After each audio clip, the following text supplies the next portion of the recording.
Hello दोस्तों, कैसे हैं आप सभी। बढ़िया एकदम। तो आज इस लेक्चर नंबर 6 में हम लोग देखने वाले हैं conditions of marriage according to the codified law.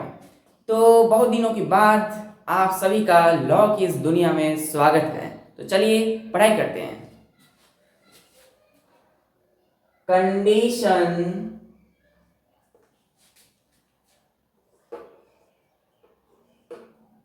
Condition conditions of marriage under Hindu Marriage Act, Hindu Marriage Act 1955, जिसको हम लोग कहते हैं कोडिफाइड लॉ। Codified law. चलिए, तो ये जो आप देख रहे हैं इसको कहते हैं कंडीशंस ऑफ मैरिज। जो शादी विवाह होती है, हम लोगों ने पहले देख चुका है कि कोई भी चीजें जो होती है उसके लिए कुछ शर्त होती है, कुछ नियम लागू की जाती है ना। तो जैसे शादी विवाह है, तो शादी भी होने के लिए क्या ना कोई ना कोई शर्त लागू दिया गया है कि यदि शादी भी किसी को करना है तो उसके लिए कुछ क्राइटेरियाज है, उसके लिए कुछ शर्तें लागू की गई है। तो हम लोग ओल्ड लॉ में क्या देखे थे कि शादी जो है according to the old law, under the ancient text, प्राचीन टेक्स्ट के अकॉर्डिंग जो है इस एक शादी तभी मान्य होगी जब वो कुछ नेसेसरी स्टेप्स को फॉलो करती है। जैसे पहला है आइडेंटिफिकेशन ऑफ कास्ट, कास्ट जाति देखना है ना। शादी विवाह किया जाता है तो क्या करते देखते हैं हम लोग, जाति देखते हैं। दूसरा है हम लोगों का मोनोगेमी, क्या उसकी कोई पहले से वाइफ या हस्बैंड है या नहीं है। तीसरा है सपेंडा रिलेशनशिप, क्या उसके आपस में कोई तरह की कोई रिलेशंस है, नजदीकी रिलेशंस। चौथा हम लोगों ने देखा डिग्री ऑफ प्रोहिबिटेड रिलेशनशिप, जिसमें परिवार के ही सदस्य, फैमिली रिलेशनशिप में शादी होती थी पहले। पांचवा प्रोहिबिशन ऑफ सगोत्र, प्रोहिबिशन ऑफ सगोत्र या सफरवरा, इसको कहते थे नहीं, सेम गोत्र में शादी हो जाना है ना। ये सभी चीजें पहले होती थी जो कि अब वर्जित हैं, अभी इसको प्रोहिबिट किया जाता है, रोका जाता है। फिर आता है मैरिज सेरेमनी। शादी विवाह जब होती है तो क्या किया जाता है, बड़े बड़े आयोजन किया जाता है ना। सेरेमनीज का आयोजन किया जाता है, कुछ स्वागत समारोह आयोजन किया जाता है, कुछ नियम को फॉलो किया जाता है। सप्तपदी हम लोगों ने देखा था है ना। फिर हम लोगों ने क्या देखा था, पानी योग देखा था, जिसमें क्या कहते हैं पवित्र अग्नि का आह्वान किया जाता है ना। सप्तपदी जिसमें क्या करते हैं, 7 फेरे लिए जाते हैं दूल्हा या दुल्हन के द्वारा। दूल्हा या दुल्हन के द्वारा क्या किया जाता है, एक अग्निकुंड में जो है 7 फेरे लिए जाते हैं। तो इस तरह से हम लोग देख सकते हैं कि कई तरह के जो है क्या है नियम से कुछ कई तरह के जो है शर्तें दी गई हैं according to the old law. ठीक है, तो जैसे कि हम सभी देखिए कंडीशंस मीन्स क्या होता है, ये जो टर्म है, ये जो कंडीशंस है, ये एक्चुअली मीन्स क्या होता है। जैसे कि कोई स्कूल जाते हैं, कोई अपने काम पे जाते हैं है ना, जॉब में जाते हैं, तो स्कूल जाने की समय जो है निर्धारित की गई है ना, कि नहीं इतने बजे का समय दिया गया है, सुबह है या 9 बजे से लेकर के फिर शाम के 3 बजे तक आपको आ जाना है स्कूल। तो विद्यालय का जो समय है वो आपको दिया गया है। तो उसी तरह जॉब में आप जाते हैं तो उसके एक निश्चित समय है ना, एक डिफरेंट टाइम है ना, तो उसको उस समय को आप फॉलो करते हैं। तो कुछ कंडीशंस लागू किए गए हैं। जैसे जॉब में भी आप रहते हैं, प्रोफेशनल वर्क कर रहे हैं, तो उसमें भी वहाँ पे जो होंगे आप एज ए एम्प्लॉय, आप बहुत सारी कंडीशंस लागू होंगे कि ये करना। उसी तरह जो शादी होती थी पहले और जो अब होती है उसमें भी कुछ तरह के कंडीशंस लागू किए गए हैं। ठीक है, तो पहले हम लोगों ने ओल्ड लॉ देख चुका है ना। अब हम लोग देखने वाले हैं वो है कोडिफाइड लॉ, मॉडर्न लॉ, यानी आज के जो लॉ है उसके अकॉर्डिंग क्या क्या कंडीशंस लागू की गई है ना मैरिज के लिए। तो देखते हैं हम लोग। उसमें पहला है हमारा conditions of marriage under the Hindu marriage act, यानी कि जो हिंदू कानून जो विधि है, हिंदू शादी जो अधिनियम है 1955 के अकॉर्डिंग, जिसको हम लोग कोडिफाइड लॉ करते हैं। इसके अकॉर्डिंग क्या क्या शर्तें दी गई हैं। तो जो सेक्शन है वो है 5। ठीक है, सेक्शन 5 में ये सारी चीजें बात कर रही है। सेक्शन 5 तो कहा जाता है कि जो है सेक्शन 5 जो है, सेक्शन 5 ऑफ हिंदू मैरिज, हम लोग इसको लिखेंगे हिंदू, पूरा लिखेंगे Hindu marriage act, Hindu marriage act 1955 lay down is down conditions of marriage, a valid marriage, एक valid marriage follow follow this. तो ये क्या है, इसमें कहा गया है कि सेक्शन 5 जो है हमारे हिंदू मैरिज एक्ट के जो सेक्शन 5 है, हिंदू शादी जो अधिनियम है 1955 में लागू की गई थी, उन्होंने कुछ कंडीशंस को लागू की गई है, उसमें कुछ कंडीशंस का उल्लेख किया गया है, किसके लिए, एक वैलिड मैरिज के लिए, एक शादी विवाह जो होती है, एक मान्य शादी विवाह जो होती है ना, जो हमारे जो कानून के हिसाब से जो भी शादी होती है उसके अकॉर्डिंग जो है सेक्शन 5 में हिंदू मैरिज एक्ट में कुछ बातें कंडीशन लागू की गई है। चलिए हम लोग उसको देखते हैं। तो उसमें जो पहला है हमारा है हिंदू मैरिज एक्ट के अकॉर्डिंग जो है कुछ कंडीशन शादी विवाह के लिए लागू की गई है, वो है हमारा मोनोगेमी। क्या है वो है हमारा मोनोगेमी। तो वो हमारा जो पहला कंडीशन आता है सेक्शन 5 हिंदू मैरिज एक्ट के अकॉर्डिंग, वो है मोनोगेमी। मोनोगेमी मींस क्या होती है, having one spouse. Monogamy means क्या होती है, हैविंग वन स्पाउस। जो पहला हम लोगों का कंडीशंस है वो है मोनोगेमी। मोनोगेमी मींस होता है हैविंग वन स्पाउस। एक एक जगह के हम लोग देखेंगे। दूसरा हमारा जो कंडीशंस है लागू की गई है किसी भी शादी विवाह होने के लिए, वो है मेंटल कैपेसिटी। लोगों का मेंटल कैपेसिटी देखा जाता है, कैपेसिटी, मेंटल कैपेसिटी किस लेवल का है वो देखा जाता है। तीसरा है हमारा वो है सपेंडा रिलेशनशिप, सपेंडा रिलेशनशिप। चौथा है हमारा वो है degree of prohibited relationship.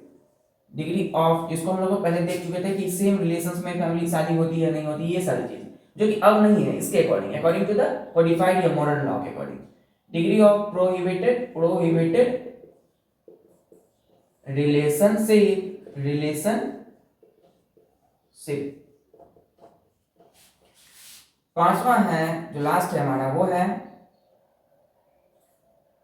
Marriage ceremony, जो कि उसमें भी था डिग्री ऑफ प्रोहिबिटेड रिलेशनशिप, जो कि आज के अकॉर्डिंग भी है कि नहीं, जो है शादी विवाह जो होती है वो सेम में नहीं होनी चाहिए। ठीक है। अब लास्ट में जो है वो आती है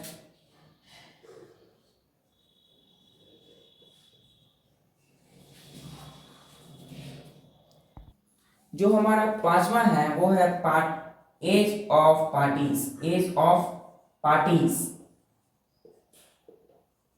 या एज लिमिट। इसमें कुछ ना कुछ एज निर्धारित की गई है। पहले कोई भी एज नहीं था, पहले लोग बाल विवाह को भी जो है प्रोत्साहित करते थे, लेकिन आज वो हमारी समाज से है ना, हमारी सोसाइटी से ये सब चीज क्या है, ये सब चीज जो है दूर गई है, ये सब चीज को वर्जित किया गया हमारे समाज में, बाल विवाह जैसे चीजों को। चलिए, तो पहला हम लोगों है मोनोगेमी, दूसरा है हम लोगों का, पहला है मोनोगेमी, दूसरा है मेंटल कैपेसिटी, तीसरा है सपेंडा रिलेशनशिप, चौथा डिग्री ऑफ प्रोहिबिटेड रिलेशनशिप, और पांचवा है एज ऑफ पार्टीज। ठीक है। तो इसको हम लोग एक बार सीरीज में लिखते हैं, सीरीज में ज्यादा अच्छा रहेगा, इसको लिखते हैं हम लोग। चलिए सीरीज में लिखेंगे इसको हम लोग। तो पहला हम लोग देखेंगे कंडीशन में मोनोगेमी, कि लोग जो है एक वाइफ है या एक से अधिक वाइफ है ना, हस्बैंड एक है या हस्बैंड अधिक है। ठीक है, तो मोनोगेमी में देखा जाता है। दूसरा है मेंटल कैपेसिटी, लोगों का मेंटल कैपेसिटी चेक किया जाता है शादी के वक्त। तीसरा है वो है आपका एज लिमिट, शादी की एक उम्र सीमा निर्धारित की गई है। डिग्री ऑफ प्रोहिबिटेड रिलेशनशिप कि सेम फैमिली में शादी नहीं होनी चाहिए, जैसे माता बेटा या फादर या बेटी, इस तरह से है ना, चाचा या भतीजी, इस तरह से। Prohibited relationship. पांचवा है वो है सपेंडा रिलेशनशिप। ठीक है, तो इस तरह की चीजों को हम लोग देखेंगे। चलिए एक एक करके हम सभी चीज कंडीशंस को देखते हैं। पहला हमारा है वो है मोनोगेमी। मोनोगेमी में क्या है, अच्छे से समझिएगा। मोनोगेमी आप यूं समझ सकते हैं, मोनोगेमी हमारा पहला है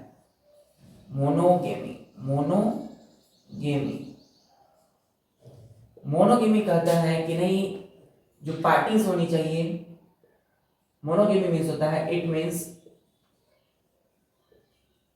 हैविंग वन स्पाउस। इसका मीन्स क्या है कि एक ही जो है कानूनी रूप से किन्हीं के पास एक ही पत्नी या एक ही पति होनी चाहिए, ठीक है। स्पाउस की मीन्स क्या होता है, what do you mean by spouse? Spouse means होती है स्पाउस, स्पाउस मीन्स क्या है, तो lawfully वेडेड husband, wife and a husband, a wife and a husband, husband। तो जो कानूनी रूप से जो शादीशुदा जो पत्नी या पति होते हैं उसको हम स्पाउस कहते हैं, ठीक है। तो मोनोगेमी मीन्स होता है जिसके पास एक ही स्पाउस हो, यानी कि जिसके पास एक ही पत्नी या एक ही पति हो, उसको हम क्या कहते हैं, स्पाउस कहते हैं। और मोनोगेमी हो गया, फिर हम लोग आते हैं एक टर्म में हमारा, वो है बायगेमी। इसी में हमारा एक टर्म है, वो है बायगेमी। बायगेमी, बायगेमी क्या है, देखिए टर्मिनोलॉजी समझिए। मोनो मीन्स क्या होता है, मोनो मीन्स होता है सिंगल, वन, सिंगल, ठीक है। तो इसलिए हैविंग वन स्पाउस, एक ही सिंगल स्पाउस है, एक ही पत्नी, एक ही पति। बाय मीन्स क्या होता है, टू। बाय एक ये जो टर्मिनोलॉजी ये सब बायोलॉजी से रिलेटेड है। बाय बायोलॉजी में भी देखते होंगे कभी कभी टर्म्स आती है, बायसेक्सुअल है ना, मोनोसेक्सुअल, ये सारी चीजें। तो बाय क्या है, बाय को हम लोग कहते हैं टू, जिसके पास टू हो, ठीक है, यानी दो। तो बाय मीन्स होता है हैविंग टू स्पाउस। इसमें क्या हो, जिसके पास टू स्पाउस हो, जिसके पास, जैसे सपोज कोई पति है, उसके पास दो पत्नी है ना, तो उसको हम कहेंगे हैविंग टू स्पाउस, है ना। ही हैज टू स्पाउस, उसके पास दो स्पाउस है, दो पत्नी। तो इसको हम बायगेमी टर्मिनोलॉजी कहते हैं, जो हमारे हिंदू धर्म में क्या है, उसको रोक है, पाबंदी है। चलिए, तो बायगेमी, बाय मीन्स टू, गेमी, गेमी जो टर्म्स आया है वो टर्मिनोलॉजी से आता है, प्रोसेस से आता है, तो फ्यूजन से आता है। जब शादी विवाह मिलन होता है, गेमी मीन्स होता है मिलन, बाय मीन्स होता है टू, यानी दो का मिलन, हैविंग टू स्पाउस, ठीक है। चलिए, स्पाउस मीन्स होता है lawfully वेडेड wife and husband, and monogamy means होता है it means, mono means one, single, having one spouse, यानी एक ही स्पाउस जिसमें हो। और स्पाउस को कहते हैं हम लोग कि लॉफुली वेडेड हस्बैंड एंड वाइफ, ठीक है, इसको हम लोग कहते हैं स्पाउस। चलिए, इस तरह से हम लोग देख रहे हैं आज समाज में। सपोज एक तरह का ये हो गया है ना, एक और टर्मिनोलॉजी आता है पोलीगेमी, है ना। पहले हम लोग देखे mono means single, bi means two, एक आता है पोली। पोली मीन्स होता है क्या, पॉलीमर देखते हो ना, पॉलीमर आप समझते होंगे पॉलीमर क्या होती है। पॉलीमर आप देख सकते हो, एक लड़ी का चेन होता है, पॉली चेन, जैसे कि एक चेन पहनते हैं आप लोग, उसमें सपोज चेन जो होती है उसमें जो एक एक करके जब निकालते हो, उसमें एक एक करके लड़ी, सपोज एक माला है और वो एक मोती है, मोती, तो मोती जो होगी वो मोती कहलाएगी। अब पोली, तो पोली मीन्स मैनी मोती, है ना। पोली मीन्स होता है मैनी, अनेक, यानी कि जब मोती होती है वो माला की, वो बहुत सारे हैं, तो पोली कहलाएगा। पोली मीन्स होता है बहुत सारे, अनेक, मैनी, ठीक है। चलिए, तो एक और टर्मिनोलॉजी है हमारा, वो है polygamy. Polygamy, polygamy, polygamy, polygamy. तो पोली मीन्स होता है मैनी, पोली मीन्स मैनी, पोली मीन्स मैनी, गेमी मीन्स होता है फ्यूजन। तो पोलीगेमी मीन्स क्या होती है, it having more than two spouse, two wife, यानी कि जिनके पास क्या हो, दो से अधिक वाइफ हो, दो से अधिक पत्नी हो, तो उसको क्या कहते हैं, दो से अधिक वाइफ हो, तो उसको हम कहेंगे पोलीगेमी, ठीक है। उसके बाद एक और टर्म है, इसको कहते हैं polyandry. Poly means many, andry, andry term देखिए गेमी टर्म्स आया है किसके लिए, गेमी जो टर्म्स है वो है फीमेल के लिए, और यहाँ एंट्री जो टर्म्स है वो मेल के लिए यूज किया गया है। एंट्री टर्म किसके लिए यूज किया गया है, मेल के लिए। अब पोली जो टर्म्स है वो यूज किया गया है मैनी, पोली मीन्स होता है मैनी, है ना, अनेक। तो पोली एंट्री, पोली एंट्री मीन्स क्या होती है, हैविंग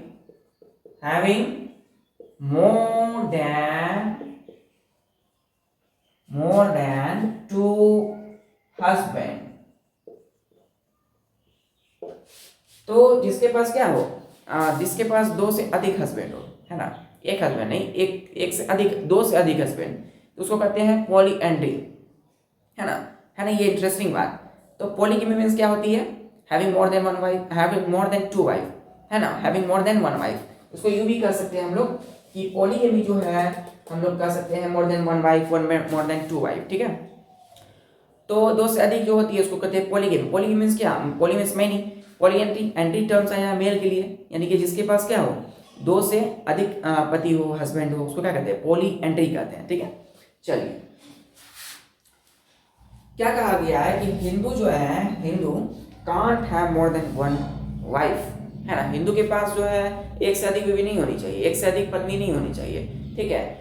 वो नहीं करते उसके पास, वो नहीं, ऐसा हमारे संस्कृति धर्म में नहीं सिखाया गया है, ठीक है। तो हमारी जो परंपराएं हैं, हमारी जो कस्टम्स है, हम लोगों को जो है एक तरह की जो विश्वास है, अपनी आस्थाएं हैं संस्कृति में, है ना, हम वेदों में कहा गया है हम लोगों को जो हिंदू है, हिंदू जो धर्म है, उनके पास क्या होनी चाहिए, एक ही पत्नी होनी चाहिए, ठीक है। चलिए, तो पॉलीगैमी, पॉलीएंट्री, ठीक है, यूं भी समझ सकते हैं आप इसको, पॉलीगैमी, पॉलीगैमी समझ गए, हैविंग मोर देन टू, या फिर हम कह सकते हैं वन वाइफ, इसको हम कह सकते हैं वन वाइफ, और इसको भी हम लिख सकते हैं वन हस्बैंड, यानी कि जिसके पास एक से अधिक हो, है ना, एक से अधिक हस्बैंड हो तो पॉलीएंट्री, एक से अधिक वाइफ हो तो पॉलीगैमी, ठीक है। चलिए, अब आते हैं हम लोग कि Hindu can't have more than one wife और स्पाउस, स्पाउस कर सकते हैं हम लोग, स्पाउस में इसका क्या होता है कि कानूनी रूप से जो भी पति या पत्नी है उसको हम स्पाउस कहते हैं, है ना। यहाँ कहेंगे Hindu, Hindu can't have more than one spouse living, so a person who wants to get married should not have spouse living at the time of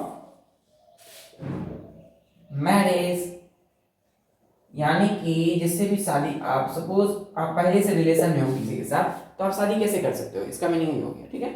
तो हिंदू जो है, हिंदू हम जो होते हैं, Hindu can't have more than one spouse, उसके पास हिंदुओं के पास एक से अधिक स्पाउस नहीं होनी चाहिए, एक ही पति एक ही पत्नी, ठीक है, वो रहते हैं एक साथ। सो कोई भी पर्सन, एक पर्सन जो होता है वो वांट्स टू गेट मैरिड, अगर कोई हिंदू पर्सन अगर शादी करना चाहता है तो शुड नॉट हैव स्पाउस, उसके पास नहीं होनी चाहिए स्पाउस, है ना, लिविंग, साथ में नहीं रहना चाहिए eight the time of marriage, यानी कि कोई हिंदू पर्सन, यदि कोई हिंदू पर्सन शादी करनी चाहता है, पहले तो कोई हिंदुओं के पास एक से अधिक स्पाउस नहीं होगा, है ना, हिंदुओं के पास एक ही पत्नी एक ही पति होंगी, है ना। दूसरा, यदि वो शादी करना चाहते हैं, सपोज उनके नहीं, उनको शादी करना है, ठीक है, तो जब शादी करना है तो फिर जो उनके जो क्या होनी चाहिए, उनके साथ कोई भी नहीं होनी चाहिए दूसरे पति या पत्नी, उनके साथ कोई दूसरी जो है वाइफ या उसके साथ कोई दूसरा हस्बैंड नहीं रहने चाहिए। शादी जब कर रहे हैं तो आप जो है, जो भी इनके साथ आप रहते हो उनके से आपका डाइवोर्स हो जाना चाहिए, है ना। इस तरह से आप शादी कर सकते हैं। कोई person who wants to get married, है ना, शुड नॉट हैव स्पाउस, उसके पास कोई दूसरी जो है नहीं होनी चाहिए, कब, eight the time of marriage, जब आप शादी कर रहे होते हैं, ठीक है। तो इस तरह से ये हमारा एक कस्टम रिलेट किया जाता है, क्रिएट किया जाता है। चलिए, तो इसको हम लोग फॉलो करेंगे। दूसरा है कि ही और सी should be unmarried,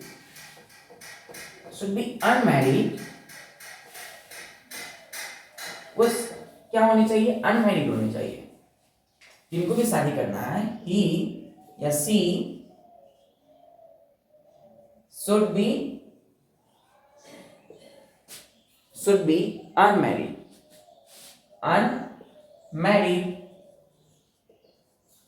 he she should be unmarried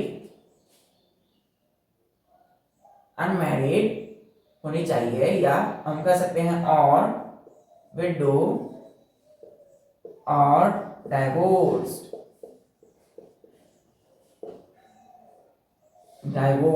ठीक है।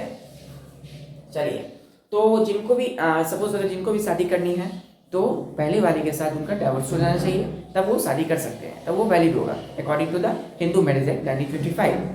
चलिए, अगर वो कर लेते हैं, सपोज अगर कर लेते हैं, तो क्या वो उसका इफेक्ट होगा, है ना, हम लोग इफेक्ट भी जानते हैं। तो उसका इफेक्ट ये होगा कि सपोज जो पार्टीज हैं या फिर जो इनको शादी करनी होती हैं, है ना, parties having spouse living at the time of marriage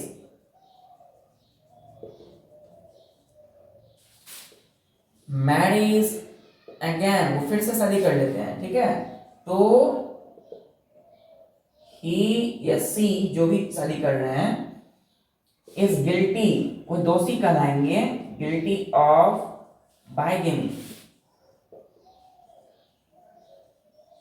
under section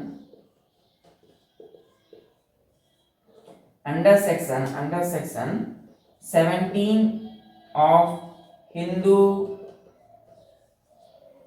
marriage act 1955। ठीक है, तो आप देख सकते हैं कहा गया है यहाँ पे क्या कहा गया है कि द पार्टीज, जो पार्टीज है, सपोज वो पति है पत्नी है, तो उसके पास एक ही हैविंग स्पाउस एक स्पाउस होनी चाहिए, है ना। अगर पहले से शादीशुदा कोई है, साथ रहते हैं, तो अगर वो फिर से शादी कर रहे हैं, है ना, तो eight the time of marriage, तो जो शादीशुदा है, अगर वो शादी फिर से कर रहे हैं, उसके साथ कोई और पहले से जिनसे शादी की है वो भी रह रहे हैं, तो और वो फिर से शादी करते हैं, देन ही और सी जो शादी कर रहे हैं पहले के होते हुए इज गिल्टी ऑफ बाइगेमी, तो क्या होंगे, वो दोषी कहलाएंगे बाइगेमी के। बाइगेमी मींस क्या होता है, बाइ मींस टू और गेमी मींस क्या, फ्यूजन। तो जिनके पास दो पति या पत्नी हो, तो उसको कहते हैं under section 17 of Hindu marriage act 1955। ठीक है, हिंदू मैरिज एक्ट कब लागू हुई थी, 1955 में। तो ये इफेक्ट आ जाता है, ये इफेक्ट है, ये कंसिक्वेंस का आता है, ये रिजल्ट आएगा कि नहीं, कोई अगर पहले से शादीशुदा है ना, और वो शादी करना चाहते हैं, तो शादी के वक्त अगर वो पहले से जिनसे शादी किए हैं अगर वो भी हैं, और फिर दूसरी शादी अगर वो कर रहे हैं, तो क्या चीज़ कहलाएंगे, वो गिल्टी कहलाएंगे। गिल्टी मतलब क्या होता है, वो दोषी कहलाते हैं, किस चीज़ की, बाइगेमी की, गिल्टी ऑफ बाइगेमी, है ना। या फिर क्या करते हैं, बाइगेमी किसके सेक्शन के according to the section 5 of Hindu marriage act 1955। ठीक है, हाँ, तो हिंदू मैरिज एक्ट जो है, जो कि 1955 अंडर सेक्शन 5 के अकॉर्डिंग वो किसके कल्प्रिट कहलाएंगे, किसके दोषी कहलाएंगे, बाइगेमी के कहलाते हैं। ठीक है, चलिए अब हमारा आता है सच मैरिज इज वाइट। इस तरह के मैरिज को जो है क्या किया जाता है, निरस्त किया जाता है। इस तरह के मैरिज को अच्छे निगाहों से नहीं देखा जाता है ना, खालीपन समझा जाता है इस तरह के मैरिज को। इस तरह की शादी को क्या समझा जाता है, खाली। Such marriage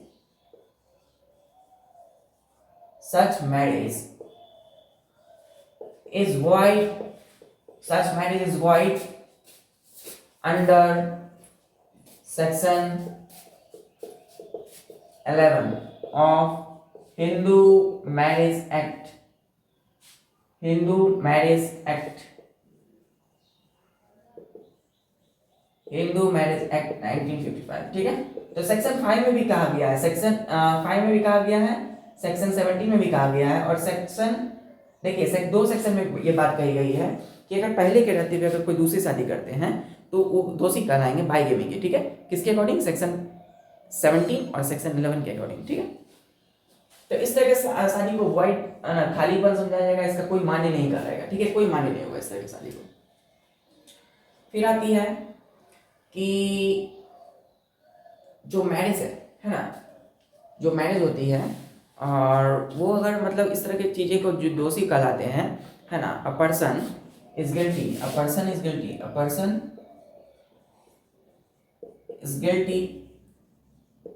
guilty of offence, जो अपराध किया है उसने, किस चीज का, तो बाइगेमी का, है ना, बाइगेमी का, दो पति या पत्नी रख लिया वो बाइगेमी, इज लिएबल, वो योग्य हो जाते हैं, लिएबल हो जाते हैं फॉर पनिशमेंट के लिए, है ना, उनको पनिश किया जाएगा। पनिशमेंट किसके अकॉर्डिंग? तो अंडर सेक्शन 4, ध्यान से देखिए, सेक्शन ध्यान से याद रखिएगा, 94, 494 and 495 of Hindu marriage act, Hindu marriage act, है ना, 1955। चलिए, तो पर्सन जो है वो दोषी कहलाएंगे, है ना, जो पर्सन है वो दोषी कहलाते हैं, है ना, जो उसने अपराध किया है बाइगेमी का, या उसने एक से अधिक पत्नी रख लिया, एक से अधिक पति है उसके पास, इज लिबल फॉर पनिशमेंट, वो पनिशमेंट के हकदार हो जाते हैं अंडर दिस सेक्शन 494 एंड 495। चलिए, तो देख सकते हैं आप किस तरह से जो है वो अपराध के दोषी हकदार होंगे, ठीक है, और उसको पनिश भी की जाएगी कानून के द्वारा, ठीक है। चलिए, अब हम लोग जो है दूसरा जो कंडीशंस है कोडिफाइड लॉ में जिसको देखा जाता है शादी विवाह के लिए, वो है मेंटल कैपेसिटी, लोगों का मानसिक जो है स्थिति कैसा है ना, तभी जो शादी की जाएगी ना। अगर मानसिक रूप से वो स्वस्थ है और मेंटली वो स्ट्रांग है तो कोई भी जो है शादी के लिए राजी हो जाएगा। दूसरा है वो है मेंटल कैपेसिटी, मेंटल कैपेसिटी यानी कि जो है मानसिक रूप से कितने स्वस्थ है, मेंटल कैपेसिटी कि जो at the time of marriage, at the time of marriage जब शादी होती है, time of marriage neither party is, जो पार्टीज हैं, नीदर पार्टी इज, पहला is incapable of giving valid consent, giving valid consent. तो देखिए ये क्या है, valid consent to it in consequence of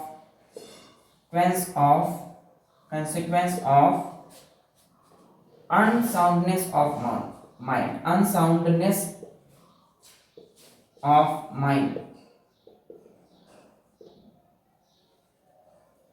तो आप देख सकते हैं ये इस तरह से चीजें हैं।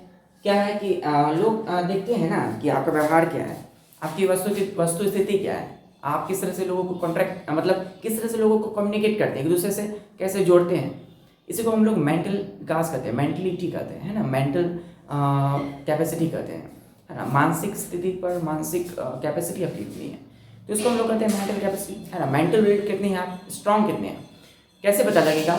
तो जो होंगे वो जो पार्टी होंगी वो नहीं होनी चाहिए incapable of giving a valid consent, वो जो भी चीज़ें वो देते हैं कोई मान्य उनकी वजह होनी चाहिए शादी कराने की, जैसे कि वो जो है अनसाउंडनेस, उनका कोई कारण सीमित नहीं होनी चाहिए, है ना, मस्तिष्क का, है ना, मतलब कोई भी चीज़ें जैसे कि वो पहले से उनकी मतलब जैसे कि वो बार बार चीज़ों को भूल जाना, है ना, चीज़ों को देख नहीं समझ नहीं पाना, सपोज वो बैठे हुए हैं उनको कहीं और ही उनका ध्यान है, ये सारी चीज़ उसमें इंक्लूड होती है, ठीक है। चलिए, दूसरा है और वो है तो कैपेबल ऑफ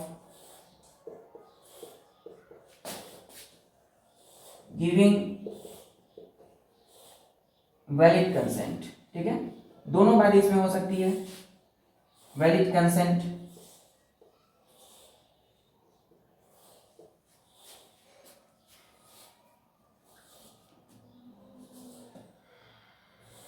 चलिए, इसमें और एक चीजें हैं वो है कि जो मेंटल डिसऑर्डर है ना, बहुत सारी चीज़ें होती है ना, हमारा जो माइंड है उससे रिलेटेड बहुत सारी चीज़ें डिसऑर्डर होती है, तो उससे उस सारी चीज़ों को नहीं होनी चाहिए। इसी में है सेकंड पॉइंट में ही हमारा है नॉट सफरिंग, है ना, सफरिंग फ्रॉम मेंटल डिसऑर्डर, जो बहुत बड़ा रीज़न है शादी का कंडीशन के लिए, शादी जो है कराने के लिए मेंटल कैपेसिटी में, वो है not suffering from mental disorder, मानसिक तौर पे वो एकदम मजबूत होनी चाहिए, मेंटल डिसऑर्डर्स, ठीक है। तो तीसरा है हमारा having has been subject to, has been subject to recurrent attacks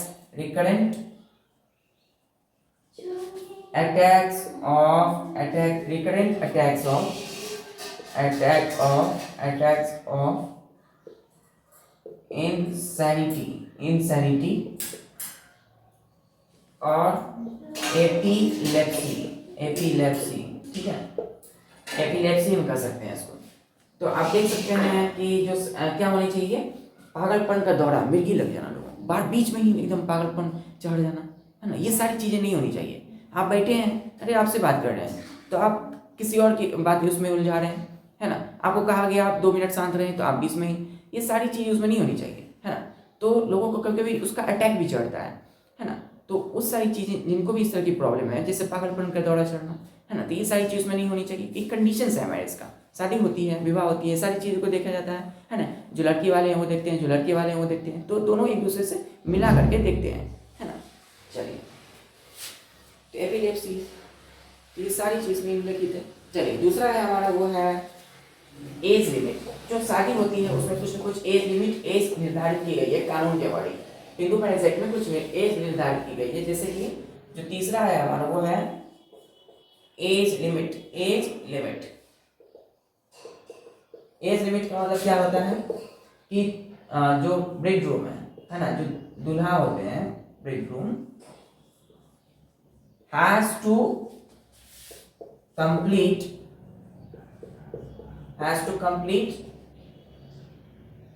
as of 21 years, ठीक है। एंड राइट, जो दुल्हन होती है उनको has to complete age of 18 years, ठीक है, हाँ, at the time of marriage.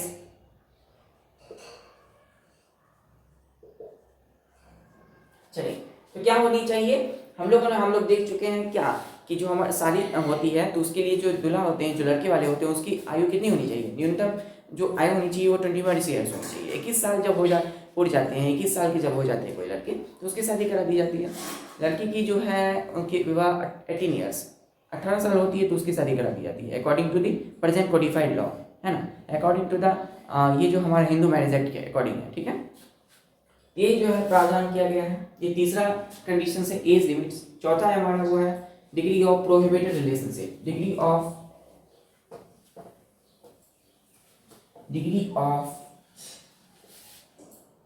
Prohibited relationship. Degree of prohibited relationship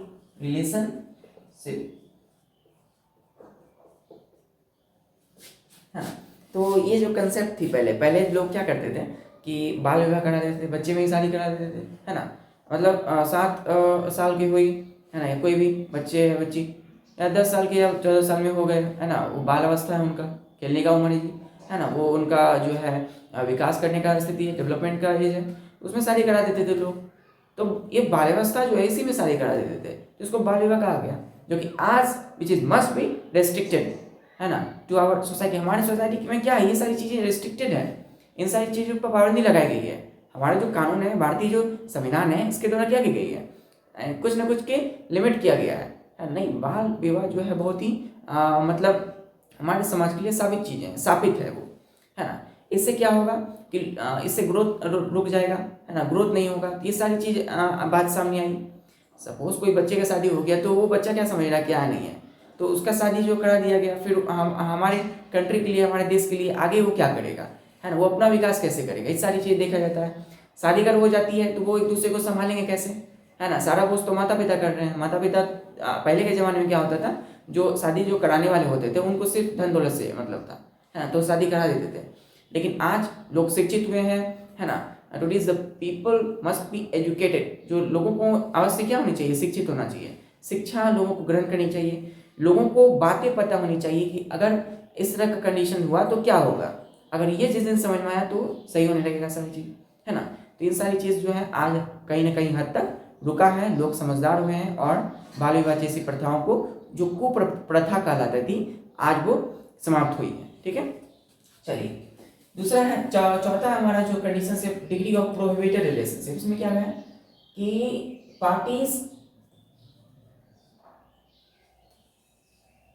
parties या they are not within the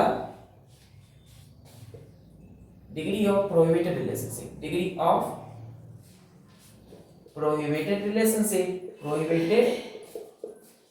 relationship। ठीक है, तो ये सारी चीजें नहीं होनी चाहिए।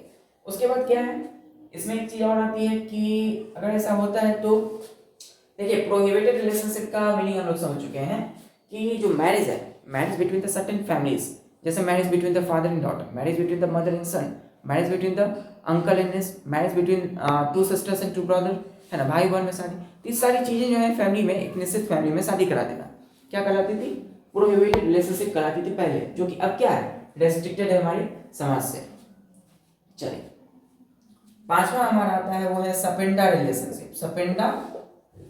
रिलेशनशिप, जो कि ये भी क्या है, कई हद तक जो है रुक गई है रिलेशनशिप, सपेंडा रिलेशनशिप नहीं, कि जब तक कि कस्टम और यूसेज जो है जो शासित कर रही है, जैसे कि सपोज अगर प्रोहिबिटेड रिलेशनशिप की बात करें, सपोज फैमिली में शादी नहीं होनी चाहिए, ठीक है, मानते हैं, लेकिन अगर उनकी जो रीति रिवाज है अगर वो कहलाती है ना, उनका जो कस्टम है, अगर उनके कस्टम अगर वो उनका कस्टम अगर परमिट्स करता है इस तरह की शादी को, तो वो शादी हो सकती है। ठीक है, चलिए तो दे ऑल्सो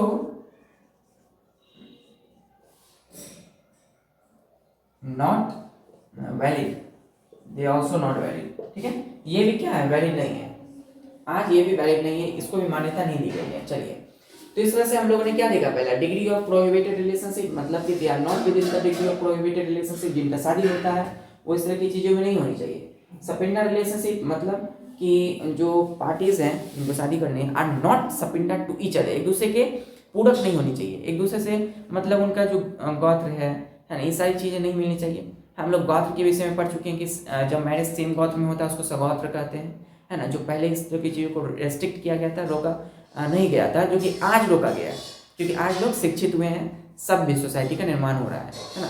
तो मैरिज का मीनिंग हम लोग क्या समझते हैं, न्यूक्लियस ऑफ फैमिली, जो परिवार होता है उसके न्यूक्लियस कौन कराते हैं, मैरिज ऐसी प्रक्रिया है जिसके द्वारा क्या होता है, फिजिकल क्या होता है, यूनियन होता है ना, फिजिकल हम कह सकते हैं union of man and women होता है, किसके लिए, for the purpose of civilize society, है ना, रेगुलेट करने के लिए सोशल लाइफ को, सामाजिक जीवन को बेहतर बनाने के लिए क्या करनी चाहिए, इस सारी चीज़ों को करनी चाहिए, शादी विवाह करनी चाहिए, लोगों को सामाजिक जीवन व्यतीत करने के लिए, समाज में रहने के लिए लोगों को शादी करना होगा, परिवार होंगे तभी तो एक समाज का निर्माण होगा।